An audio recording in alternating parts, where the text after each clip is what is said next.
سوال پوچھا تھا کہ کیا ساری زندگی میں صرف 7 قربانیاں کرنا ضروری ہے؟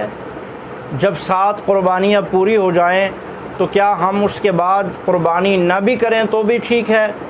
تو اس کا جواب یہ ہے کہ جب آپ صاحب نصاب ہیں، آپ کے پاس اتنا مال ہے جس کی قیمت 52.5 تولہ چاندی کی قیمت تک پہنچتی ہے، جو ضروریات اصلیہ سے زائد مال ہے۔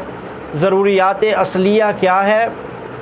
فقہائے اکرام نے آپ جو کپڑا پہنتے ہیں 3 جوڑے، یہ آپ کی ضروریات اصلیہ ہیں۔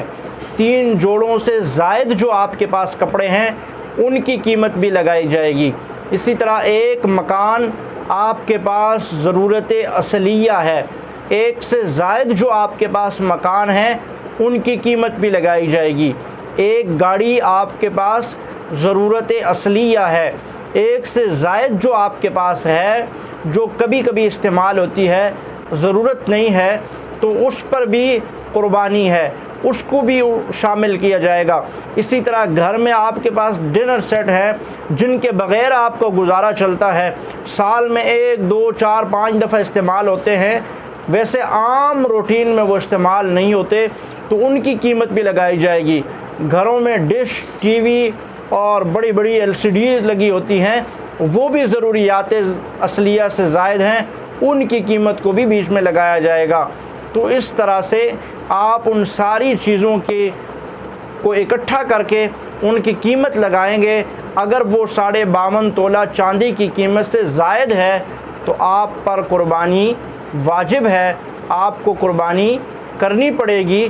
تو سوال یہ تھا کہ 7 قربانیاں کر لیں تو کیا ہم اس کے بعد قربانی نہ کریں؟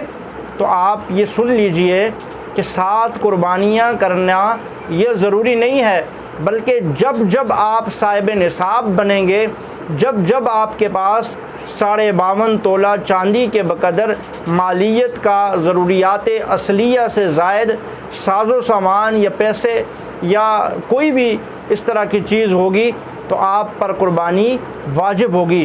اور جب نہیں ہوگی، جب یہ چیزیں آپ کے پاس میسر نہیں ہیں تو قربانی تب نہیں ہوگی۔ بعض لوگ ایسا کرتے ہیں کہ اپنے فوت شدہ والدین کی طرف سے بھی قربانی کرتے ہیں، اور وہ صرف اور صرف 7 قربانی پوری کرنے کے چکر میں وہ قربانی کرتے رہتے ہیں۔ اور اس کا مسئلہ یہ ہے کہ جب آپ کے والدین نے اپنی حیات میں قربانی نہیں کی، حالانکہ ان پہ قربانی واجب تھی، تو وہ اگر آپ کو وصیت کر کے دنیا سے جاتے ہیں کہ میری قربانی تم نے ادا کرنی ہے، تو تب تو آپ ان کی طرف سے قربانی وہ ادا کر سکتے ہیں، اور ان کے ذمے سے واجب وہ جو قربانی رہ گئی تھی وہ ساقط ہوگی، وہ ادا ہو جائے گی آپ کے ادا کرنے سے۔ لیکن اگر وہ آپ کو وصیت نہیں کرتے، آپ ویسے ہی ان کی وصیت کے بغیر اگر قربانی کرتے رہتے ہیں تو آپ کی یہ قربانی ان کی طرف سے یہ ادا نہیں ہوگی۔ ثواب کی نیت سے ثواب تو ان کو پہنچ جائے گا، لیکن وہ جو انہوں نے اپنی زندگی میں قربانی نہیں کی تھی، آپ کے ادا کرنے سے ان کے کہے بغیر وہ قربانی ان کے ذمے سے ادا نہیں ہوگی۔ اور اسی طرح بہتر یہی ہے کہ آپ جو زندہ ہیں، آپ پہ قربانی واجب ہے، آپ اس کو ادا کرتے جائیں۔